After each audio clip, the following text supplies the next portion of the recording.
Hey everyone, it's Laurie from Quick Scrap Craft, and today I'm making Christmas cards with the June Sheetload of Cards sketch from Call Me Crafty Al. You can go to her YouTube channel and get the link to download this design. You can make a whole bunch of cards in one go, or you can do what I do and just make a single card.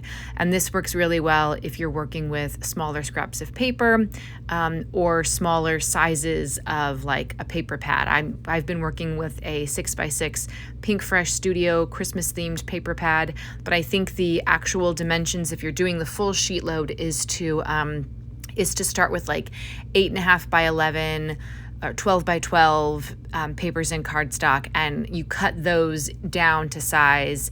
And then you have all the pieces that you need to put together like 8 or 9 cards. So I like the single instructions just because it's a lot easier based on the items that I'm working with. But I like that there are options for this, and the sketches just make it really easy to get cards complete.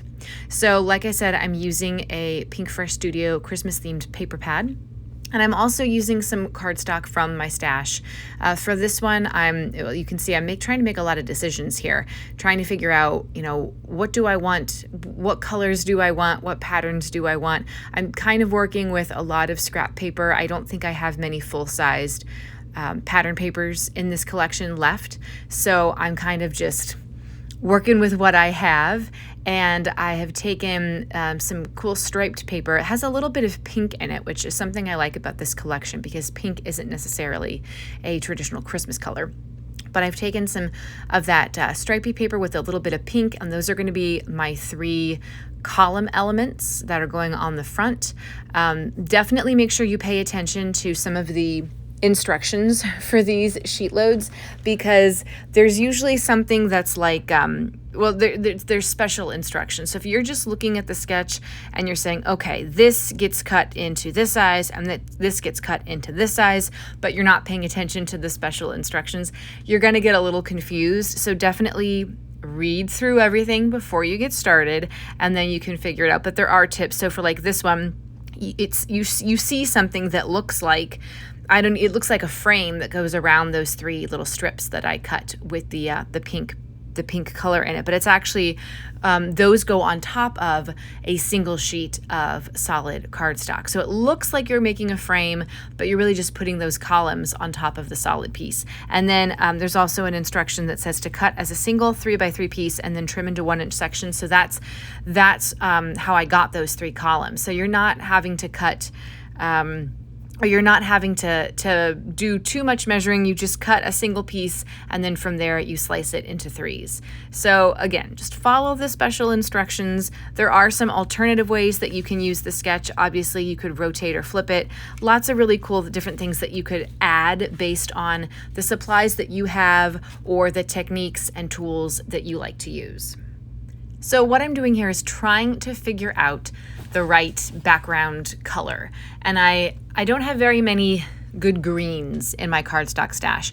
Most of them are either too bright, like the first one that I tested out, or this one, I think it was a scrap piece of paper from I have a bag of, or I separate all of my solid color scraps into bags by color.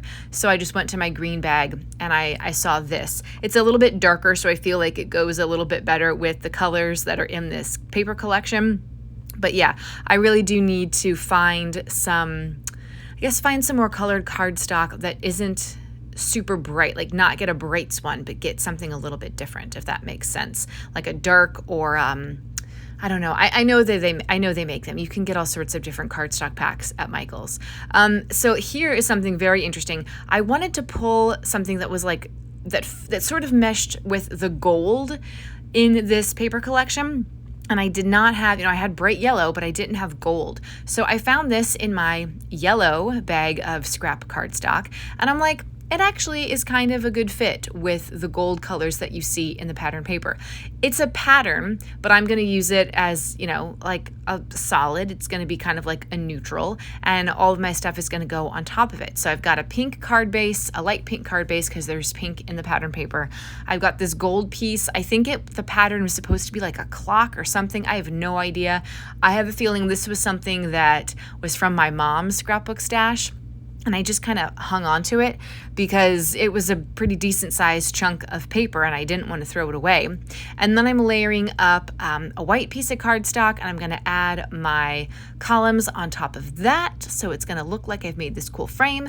And then you add an embellishment and you're pretty much done. I do make a second card off camera. You'll see both of those cards here at the end of the video. Before we get to the end of the video though, I want to say thank you so much for watching this video. And if you haven't yet, please hit that subscribe button.